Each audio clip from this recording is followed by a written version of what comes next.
Chers amis de Russie, de la Fédération de Russie, bonjour. Je réponds aujourd'hui à un appel de mon amie Natalia Naochitskaya qui m'a demandé de vous parler en quelques instants très courts de mon point de vue sur Yalta et de la situation actuelle du monde qui n'est pas sans créer un certain nombre d'inquiétudes. Je me souviens qu'il y a 5 ans exactement, à l'invitation de Natalia Naochitskaya, je m'étais rendu en Crimée, à Yalta, pour y célébrer le 75e anniversaire de cette conférence qui avait pour objet à la fois de précipiter la fin de la guerre mondiale, de la Deuxième Guerre mondiale, et puis surtout de définir les règles selon lesquelles pourrait je dirais, s'établir une stabilité, une paix mondiale pour les décennies suivantes. Alors, la conférence de Yalta, la France n'y participait pas. Je rappelle qu'il y avait trois big, je dirais, trois puissances importantes de l'époque. Les États-Unis d'Amérique, la Grande-Bretagne et bien sûr l'Union soviétique, incarnée pour cette dernière par Staline, pour les États-Unis par Roosevelt et pour la Grande-Bretagne par Churchill. C'est de cette conférence de Yalta et de ses applications ultérieures qu'est née l'ONU, l'Organisation des Nations Unies, qui, bon an, mal an, imparfaite comme elle est, nous a quand même assuré quelques décennies de paix relative. Je dis relative parce qu'il ne faut pas oublier les nombreux conflits qui se sont déroulés dans le monde depuis 1945 et sur le sol européen jusqu'au déclenchement de la guerre en Ukraine en 2022. Il faut citer bien sûr la guerre en Yougoslavie qui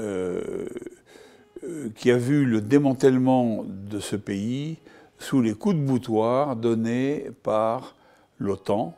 l'Organisation du traité de l'Atlantique Nord, née en 1949, et toujours vivante, à mon avis hélas, et qui a semé finalement des ferments de guerre dans les Balkans, mais aussi aujourd'hui, comme on le voit, à l'est de l'Europe, parce que l'Ukraine, la triste guerre en Ukraine, n'est que la conséquence de cette volonté guerrière d'expansion de l'OTAN vers l'Est à partir des années 2004, 2014 particulièrement, et qui a généré la situation actuelle. Alors Yalta c'est donc l'exaltation de la paix, enfin retrouvée au terme de 4 ans de guerre terrible, la Deuxième Guerre mondiale, 60 millions de morts, il faut le rappeler. Et Yalta nous incite à la réflexion aujourd'hui où on voit que le monde est extrêmement fragile et inflammable. Des conflits existent. Alors, j'ai cité l'Ukraine, évidemment, aujourd'hui, qui est un conflit, en fait, entre l'OTAN et la Russie, pour dire les choses comme elles sont, et qui, je l'espère, va pouvoir se terminer rapidement maintenant, mais aussi un conflit au Proche-Orient, entre Israël et la Palestine, un conflit potentiel au Caucase, où l'Azerbaïdjan n'a de cesse que de s'en prendre à l'Arménie, des conflits en Afrique nombreux, multiples, une poussée générale vers la violence dans ce monde qui est vraiment de plus en plus instable. Alors, que faudrait-il? Quels sont les grands enjeux aujourd'hui? Eh bien, il y a évidemment le maintien de la paix, retrouver la paix en Europe d'abord, et retrouver une vraie solidarité européenne,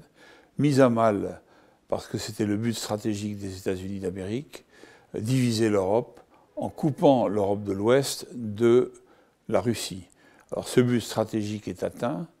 Il a eu pour conséquence de pousser la Russie en direction de la Chine, avec l'émergence des BRICS, qui est un phénomène aujourd'hui extrêmement important à prendre en compte. Le monde de demain ne sera plus le monde d'avant. Je veux dire par là que le monde unipolaire ou bipolaire de la guerre froide, où le monde unipolaire qui avait substitué à travers l'hégémon américain va devoir céder la place à un monde multipolaire. Et c'est la condition de la paix, et c'est là que les BRICS vont avoir un rôle à jouer dans les temps à venir. Aujourd'hui, nous avons un nouveau président américain, qui est le président Donald Trump, dont les prises de position peuvent sembler parfois contradictoires, en tout cas aux Européens que nous sommes. En réalité, elles sont assez cohérentes quand on se place d'un point de vue stricto sensu, américain. Donald Trump n'a qu'un but, c'est la prospérité, la puissance américaine, en particulier économique, et le reste, il n'en a pas vraiment grand-chose à faire. Mais il a besoin aujourd'hui de s'affirmer en tant que chef d'État, deuxième mandat avec une interruption de 4 ans, et quels 4 ans, calamité de la présidence Biden et de toutes les tensions qui en ont résulté.